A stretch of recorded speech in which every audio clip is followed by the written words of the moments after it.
Akhir-akhir ini muncul kesadaran pada penggiat bonsai kita untuk membudayakan budidaya bonsai. Jadi sebagai penggiat bonsai kita tidak hanya melakukan perencanaan penggayaan bonsai secara lebih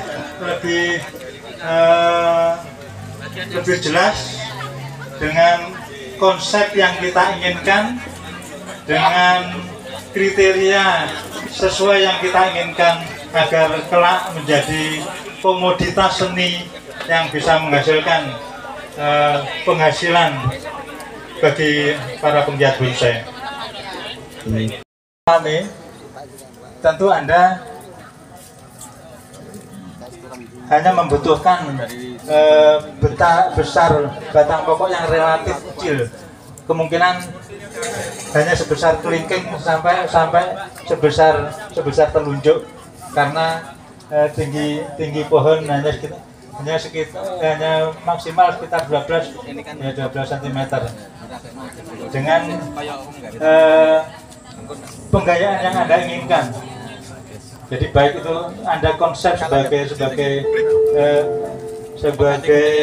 cokan, sebagai formal upright ataupun sebagai gaya-gaya yang lain, dengan standar besar batang pokok antara misalnya 1 kelingking sampai jadi telunjuk. Kemudian ketika Anda merencanakan untuk membuat konsep itu menjadi konsep small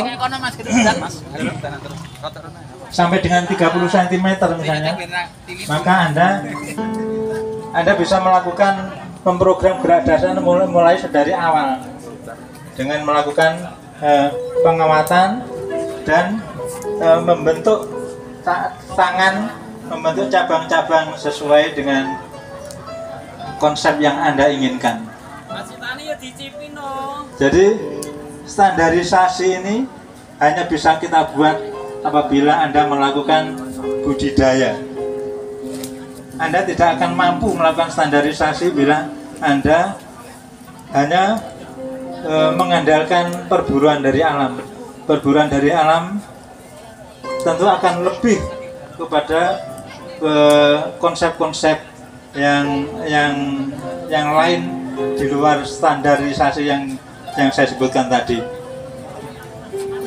Dengan sadar bertani, berbudidaya ini, kita bisa berimajinasi jauh ke depan, misalnya mempersiapkan ekspor bonsai untuk Kabupaten Magetan, karena beberapa wilayah seperti Semarang itu sudah ada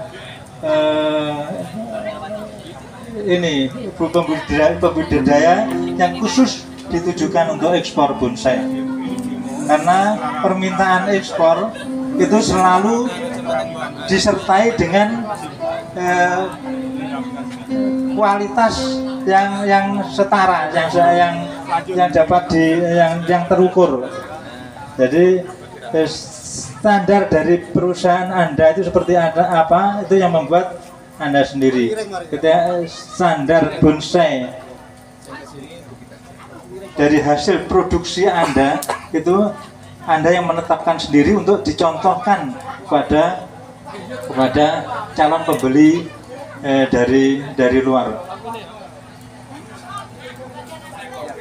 Ketika Anda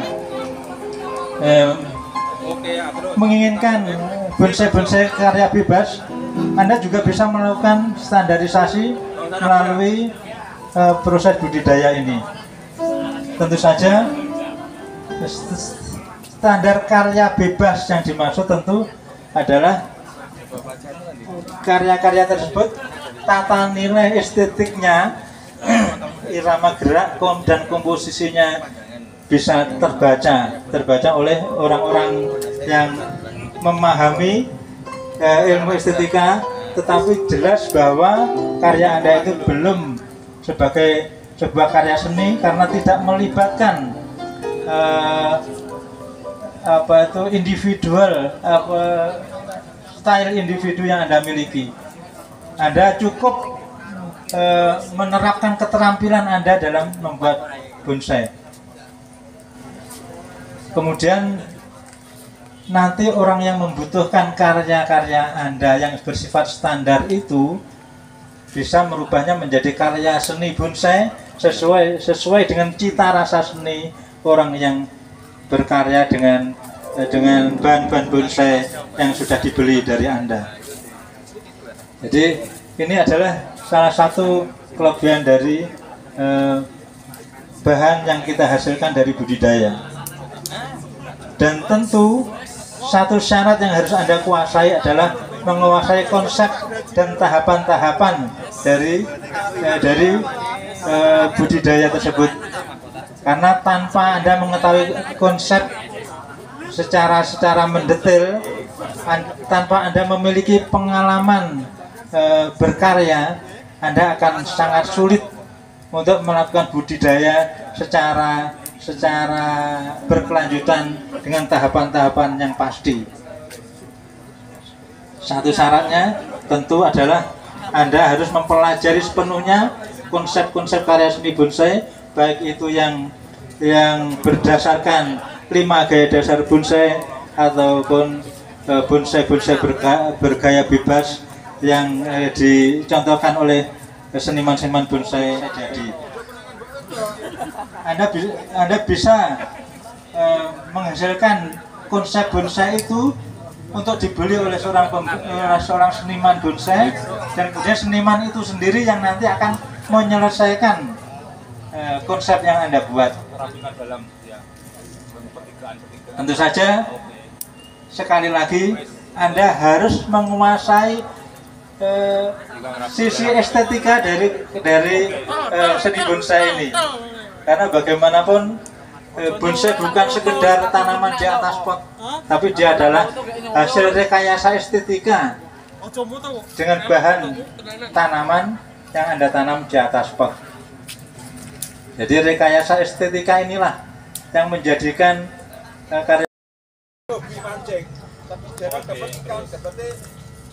Semua ini tentu dilandasi oleh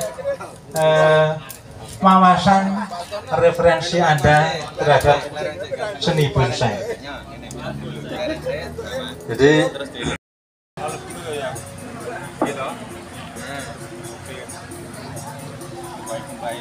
bersihkan.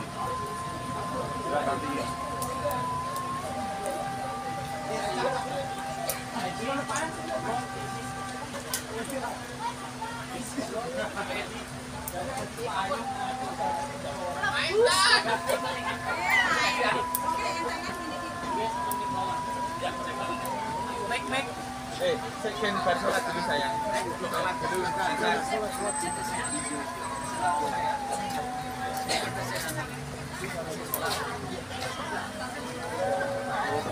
Lagi ya, kita pertambangan itu jelas. Pasar dekat itu ya pasti.